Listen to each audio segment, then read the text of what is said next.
I'll be honest, at one point that question was raised. Well, I think many who saw Twisters on opening day made the point of saying afterwards, why wasn't Helen Hunt in that?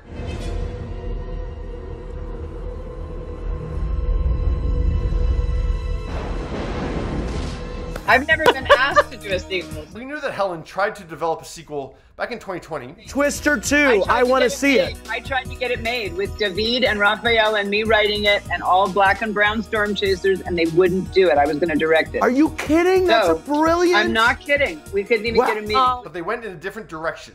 But I honestly thought, well, she's still going to make a cameo, right? Then when it was revealed just a few days ago that Bill Paxton's son, James, had a cameo in the movie, and he was actually at the premiere and working the press line, doing all these interviews, I thought, oh, Helen's definitely in the movie now. Like, there's no way they're going to have Bill's kid and not have Helen in it. They're just really keeping it hush-hush. That's why she's not at the premiere. Because how could they possibly have a nod to the late actor by having his son in the movie and not have the still living actress? And as the movie started, it seems to be lining up perfectly with what Deadline reported was going to be the plot back in 2022. Well, why don't we ask Kate.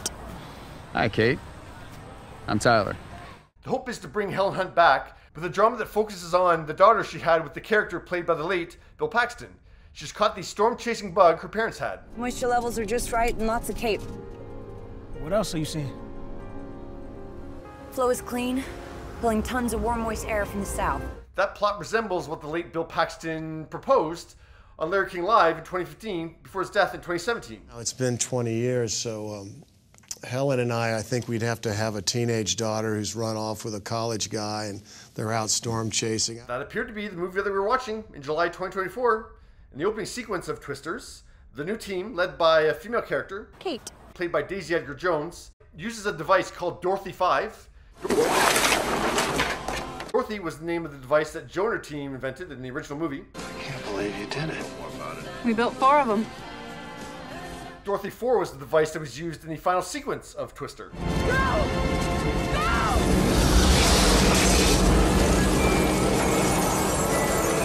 So how does Kate have the new edition of Dorothy?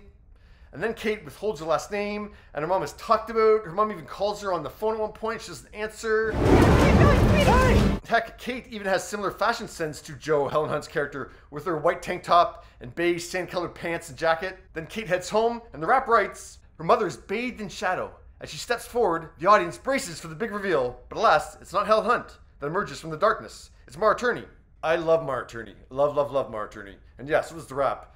But yeah, as the rap also writes, there's something strange in Lee Isaac Chung's Twisters, and it has nothing to do with the gathering storm clouds or the atmospheric pressure as a tornado approaches. Yeah, Helen Hunt is not in Twisters. And while the movie is a huge success, heading for a $75 million opening this weekend, I am noticing that a lot of outlets are publishing articles today acknowledging the fact that, yeah, it turns out Helen Hunt is not in Twisters. I was trying to think of another example of a sequel where its original star was not included in any kind of way and was actually turned down from having any creative involvement. Has it ever happened before? I can't think of one. I mean, you could say Sylvester Stallone for Creed 3, but I mean, Michael B. Jordan had 2 previous films to establish himself as the star of that franchise, so that one doesn't really work. And by the way, Michael got to make his directorial debut with Creed 3. He'd never directed a movie before, but he got to direct Creed 3.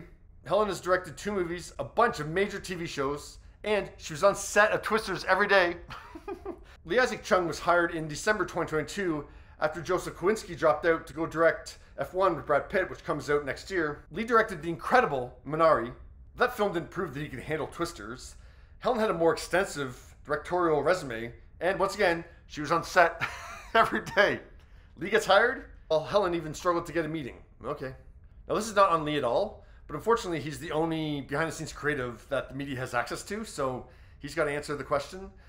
He's got an explanation, but man, the holes I can punch into this explanation. The script was already written in it. So Lee confirmed to Real Blend that the screenplay was already signed, sealed, and delivered before he came on board. It was already conceived of without that mother character being Daisy's mother. Mm-hmm. But then Lee says that someone had a eureka moment and proposed the idea of changing the character of Kate's mom from Kathy to Joe Harding, Helen's character. It's like, what if Daisy's character was Helen Hunt's daughter? Mm-hmm. But Lee didn't like the idea. I just couldn't imagine Joe Harding's story being one in which she ends up being this person on a farm and she wishes her daughter would visit more and stuff like that. I felt like that's not a satisfying conclusion to Joe Harding's story. Yeah. Now I actually agree with what Lee said there, that yeah, I don't want to see Joe sidelined or kind of retired like that. And I truly believe that Lee believes that as well.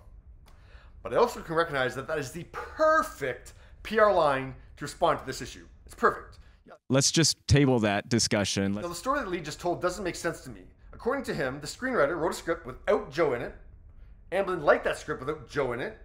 Lee came on board. He doesn't want Joe in it. So if the director, the writer, and the producers all independently don't want Joe in it, who would have brought up the conversation of, hey, maybe we should put Joe in it? Nobody. And let's let it be her own self so that we can be free of that. But the movie is hardly free of that being the previous movie. Like, we now get why they've been trying to push this angle, like, oh, it's a standalone movie and not a sequel, because, yeah, then you don't have to handle the Helen Hunt issue. But yeah, EW identified 19 ways Twisters is connected to Twister, plus Bill Paxton's son. So once again, no disrespect to the late Bill Paxton, but I mean, the dead guy's wishes for the plot are honored, as well as his presence is recognized in the film through his son. I was promoting that a few years ago. I always felt like we left a lot on the table. And yet the living actress is nowhere to be seen. Okay. And maybe there's another story there. I don't know. I'm not teasing a sequel or anything like that. Yeah, we'll bring Joe back as a storm chaser when Helen's like 65. Yeah, sure you will. Yeah, this story's not making sense. And really kind of looking at this, what the most likely scenario seems to me is that Helen went to Universal with her pitch. Universal turned her down to be involved in any kind of creative capacity. Okay? Helen goes and does that Watch What Happens Live appearance. And it would have been so cool. We had there's an HBCU near Nashville where we wanted it to take place, and a rocket science club, and then this one they shoot the rockets into the tornado. It was going to be so cool. David Diggs, who was part of the pitch with Helen, told Insider in 2022, the reasons that it didn't happen are potentially shady, but shady in the way that we know the industry is shady. Universal hires the writer, script is written, and Joe is written to be Kate's mom. Ironically enough, on that June 2021 Watch What Happens Live appearance, Helen joked about the role that she would play in a hypothesized sequel. I want you in it, too. I'd be like a cameo of the elder, right. Or tired, haggard. You could... The script is done, they go to Helen, and once I thought about it, of course she said no. Like, how degrading would that be? If, you go to them with an idea, they completely shut you down, they don't want you involved creatively in any kind of way, then they're coming to you, hey, we want you to play this bit part where you're just kind of sidelined in the movie as well, just like in real life. We could barely get a meeting. And this is in June of 2020 when it was all about diversity. So this is not what Universal wanted us talking about when it came to Twisters. And certainly don't want us talking about the sexism of shutting out Helen. It's certainly not a good look for Hollywood that there's been 2 franchise films this summer where the previous installment was led by a woman, and now neither of those women are in the next chapter. It would be 61-year-old Helen Hunt for Twisters and 48-year-old Charlize Theron for Furiosa. In both instances, the studio essentially went for a younger version. Not a good look.